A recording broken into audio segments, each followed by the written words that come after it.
Queridos amigos, sejam bem-vindos ao canal Videira Espírita. Meu nome é Cristina Brito e este é o programa Escuta que aí vem história.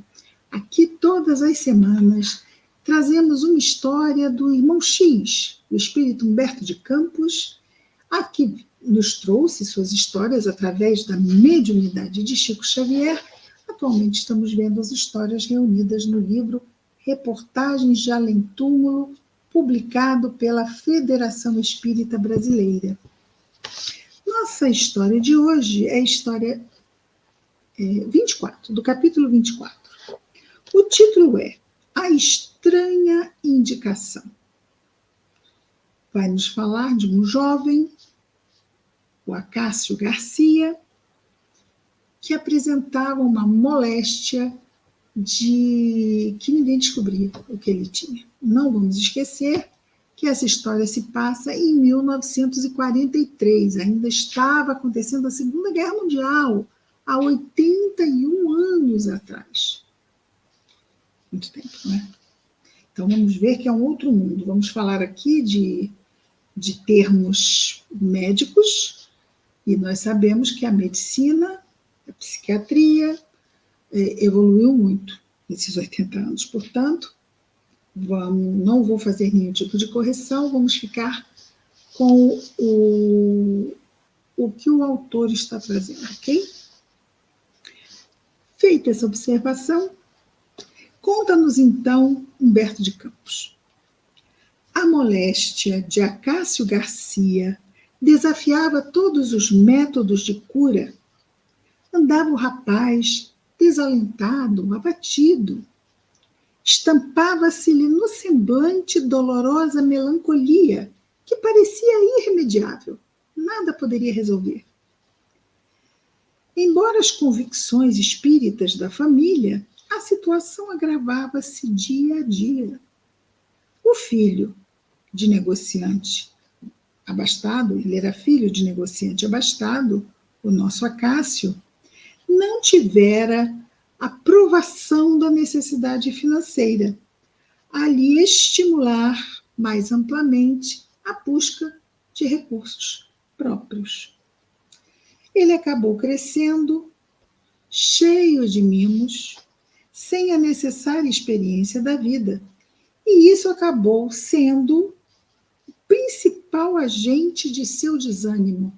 Ele não estava sendo desafiado pela vida. Estava lá colocado entre muitas almofadas de conforto e acomodação, e a acomodação é aquele conforto desconfortável. Chega uma hora, porque a acomodação não é bem-estar, né? E não é saudável.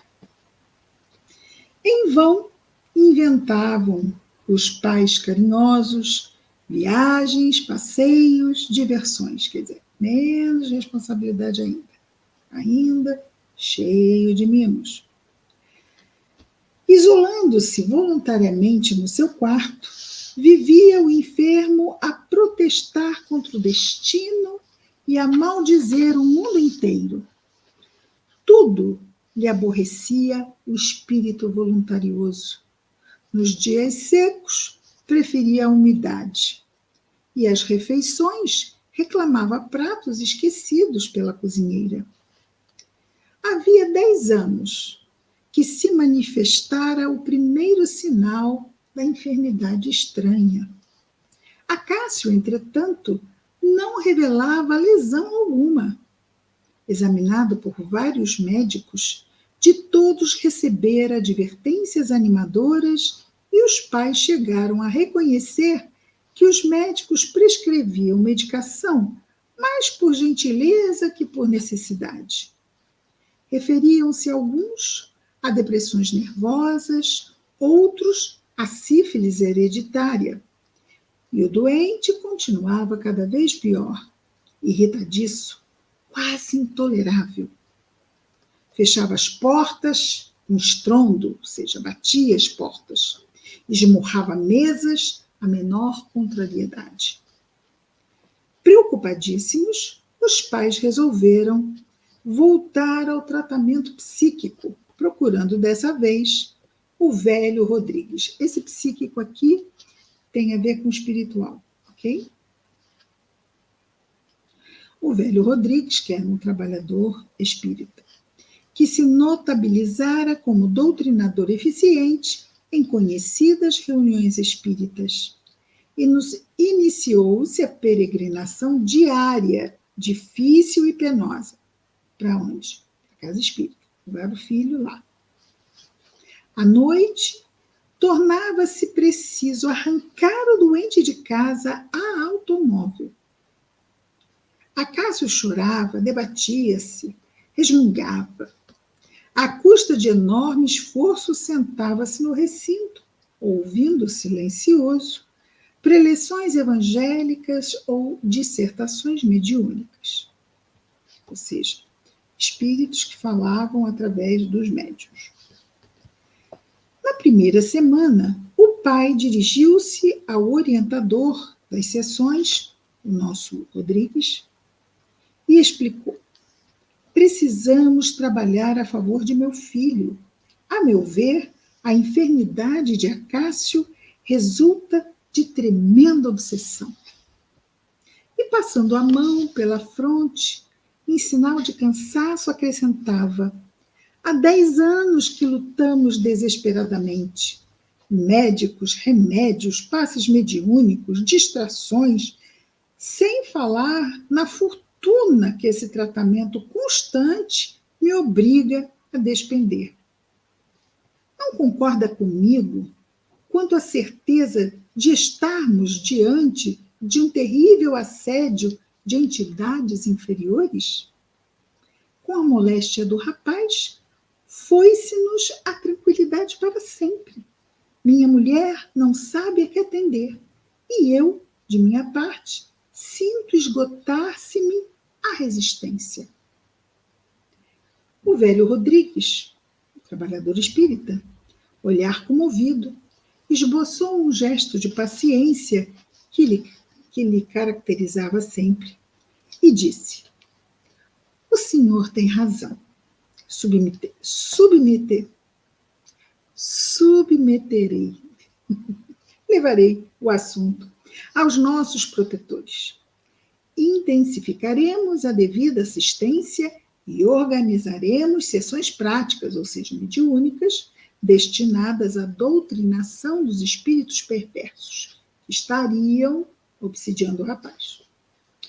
Contudo, se o bom velhinho começava a observar caso tão velho, ou seja, estava ali Rodrigues, não é, a observar o caso.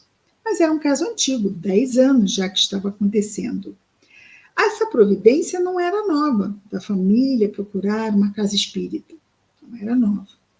Os Garcia, desde os primórdios da moléstia, já lá há 10 anos atrás, percorriam agrupamentos espiritistas de vários matizes doutrinários. Ante a afirmativa de Rodrigues, porém, dizendo que é consultar os bons espíritos, renovava-se a esperança dos pais carinhosos e amigos. Acácio alimentava-se regularmente, dormia tranquilo, mas chegada a manhã, explodiam descontentamentos e falas rudes. A aproximação de quaisquer visitas trancafiava-se no quarto e à noite desencadeava-se verdadeira batalha para reconduzi-lo à reunião mediúnica habitual. Lembrando que antigamente as reuniões mediúnicas eram públicas, ou seja, as pessoas podiam assistir às reuniões mediúnicas, ok? Tanto que nós vimos aqui espíritos, através dos médiuns, fazendo preleções doutrinárias. De regresso à casa, sempre fazia observações menos justas, o jovem Acácio. Não ouviram a preleção sobre resistência espiritual? E falava isso fazendo caretas. Tudo aquilo era comigo. Não sou nenhum ignorante e sei o que significa fortaleza moral. Aquele velho tolo nunca sofreu o que tenho experimentado em doenças e dissabores. Tive ímpetos de atirar-lhe em rosto minhas represálias, fazendo-lhe compreender o seu verdadeiro lugar. Entretanto, a genitora, devotadíssima, falava carinhosa. Ah, meu filho, as dissertações do senhor Rodrigues destinam-se a todos nós. Não observaste que ele fala sob viva inspiração do plano superior? Não te entregues a exageros de sensibilidade. Exageros. Exageros. A senhora não conhece a vida. Como acreditar que um velho tão imbecil, sim, o que está escrito aqui, como acreditar que um velho tão imbecil seja inspirado por forças divinas? Não suponha tal coisa. Rodrigues é bastante astucioso para subtrair-se dos interesses que o chumbam neste mundo e dar-se a contemplações do mundo invisível. Ou seja, ele é muito astucioso para fazer contemplações superiores. Visão do jovem Acácio. Certamente, Rodrigues conhece o que representa o capítulo dos lucros e multiplica advertências e encenações. Sou, porém, bastante precavido contra vigaristas fantasiados de apóstolos. Cala-te, meu filho. Você não sabe o que diz, falou o genitor, o seu pai, em tom imperativo. E, fazendo sinal à mulher, obrigava-a a retirar-se discretamente para acabar com aquela discussão. De outras vezes, o rapaz falava à sua mãe asperamente. Sabe a senhora por que motivo tanto falou papai em boas maneiras durante o almoço? E aí a mãe, surpresa, sem entender o que ele estava falando, ele continuou, o filho. Aquilo era comigo, referia-se a mim. Acaso falta-me educação? Isso é desaforo. Vivo doente, desanimado, e meu próprio pai busca pretextos para acusar-me de grosseirão. Fique a senhora sabendo que tão logo eu melhore, sumirei de casa, darei sossego a todos. A mãe ficou com os olhinhos cheios de água e então falou com o filho. Por que tamanha suscetibilidade, meu filho? Teu pai é incapaz de fazer-te acusações. Juvêncio, o nome do pai, vive lendo livros educativos. Não terá direito de comentar conosco as valiosas observações dessas leituras? O rapaz ficava moado, fazia caretas e se isolava no quarto. Depois, claro, de bater a porta violentamente. Repetindo-se os trabalhos psíquicos sem resultados positivos, ou seja, ele continuava indo nas reuniões e nada mudava. Rodrigues, muito bondoso, o espírita, aconselhou voltarem ao médico. Ler o Sr. Garcia, em jornal na véspera, a notícia de que a cidade fora honrada com a visita de notável psiquiatra. Sentiu-se esperançado e deliberou levar o filho a exame do famoso especialista, mesmo no hotel onde estava o médico hospedado. Acácio fez aquele corpo mole, não é? Não estava muito interessado em seguir o desejo do pai, mas lá foi. E acontece, então, que o médico examinou meticulosamente, o auscultou, fez um rigoroso inquérito e definiu o caso em poucas palavras. Trata-se de esquizofrenia. O pai do enfermo, apesar de certa cultura, não estava em dia com a terminologia científica e pediu explicações.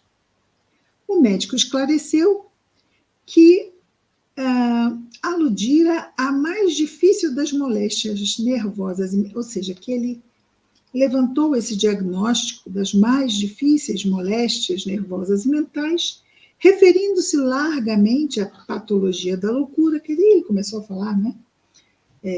De jargões acadêmicos, em termos assim.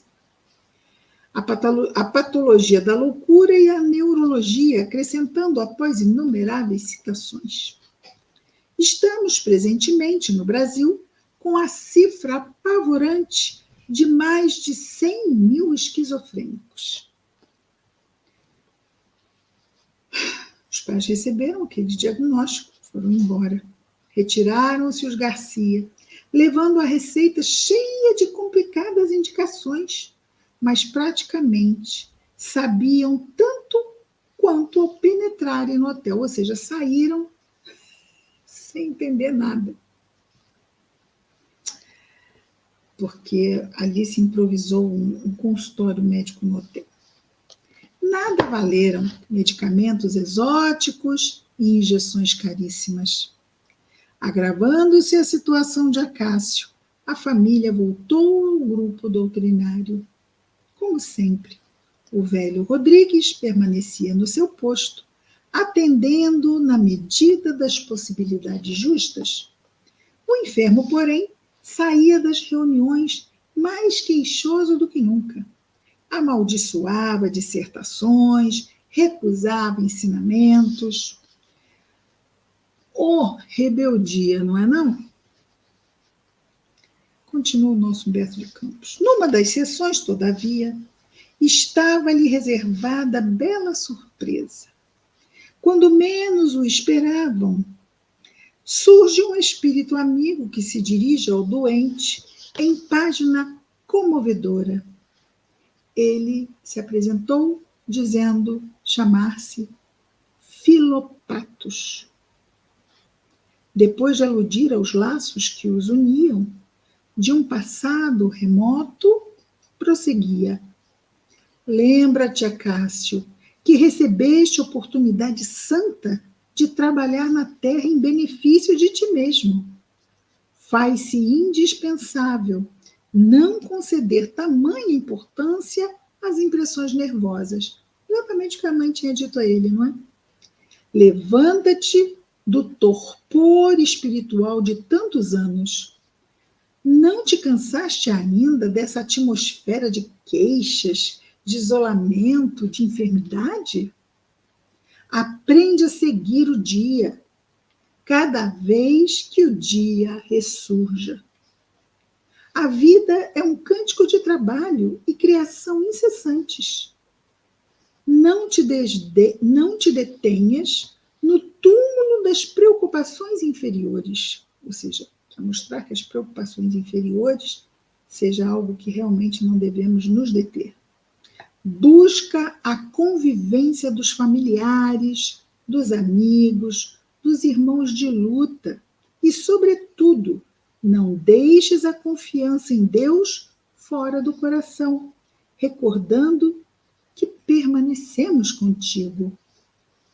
A surpresa causou geral satisfação e, no entanto, o enfermo, apesar de profundamente tocado no íntimo, esforçava-se por manifestar as velhas contradições.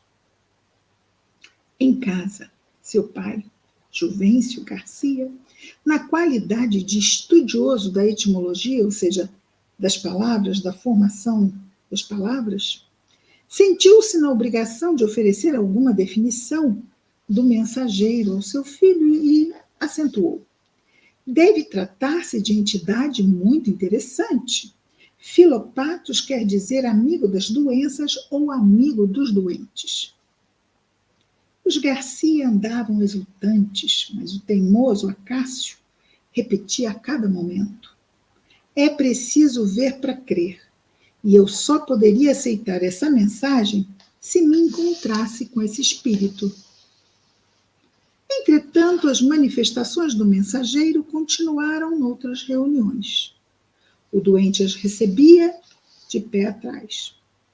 Decorridos alguns meses, quando a senhora Garcia exaltava o ensinamento sempre novo trazido pelo espírito Filopatos, sempre novo, das páginas recebidas do emissário solícito, o rapaz explodiu.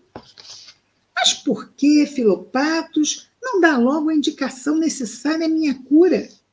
Eu só queria encontrá-lo para exigir que o fizesse.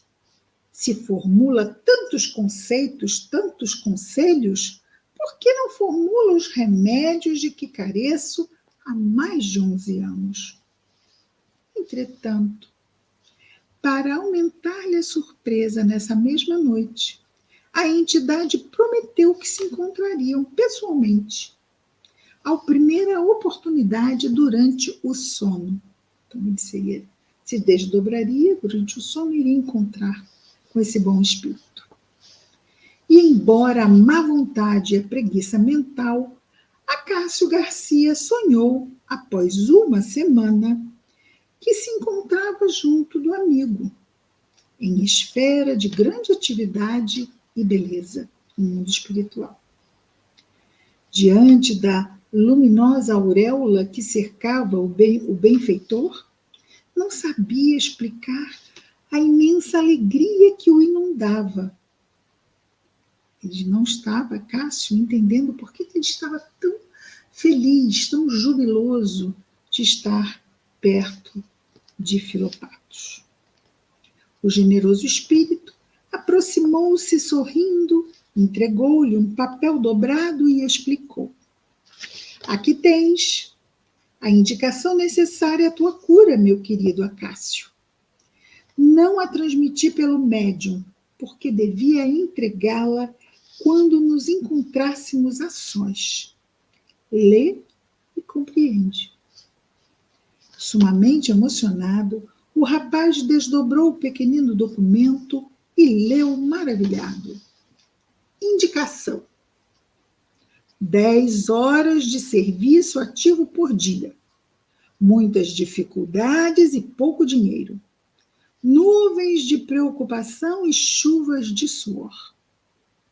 Modo de usar: entregar-se ao trabalho de boa vontade, a fim de encontrar o tesouro do espírito de serviço.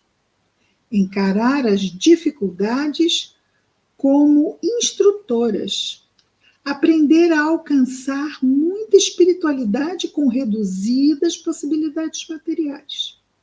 Aceitar as nuvens de preocupação e as chuvas de suor como elementos indispensáveis à sementeira e à colheita nas terras da vida. Esse era o receituário. Acácio, muito desapontado, não sabia o que dizer. Filopatos, porém, abraçou-o e disse: começa o tratamento hoje mesmo. A fim de criares coragem, inicie o esforço com algumas duchas geladas. Nesse momento, o enfermo acordou, mas a frase duchas geladas lhe ressoava no cérebro. Saltou da cama animado, de energia diferente. Amanhecia.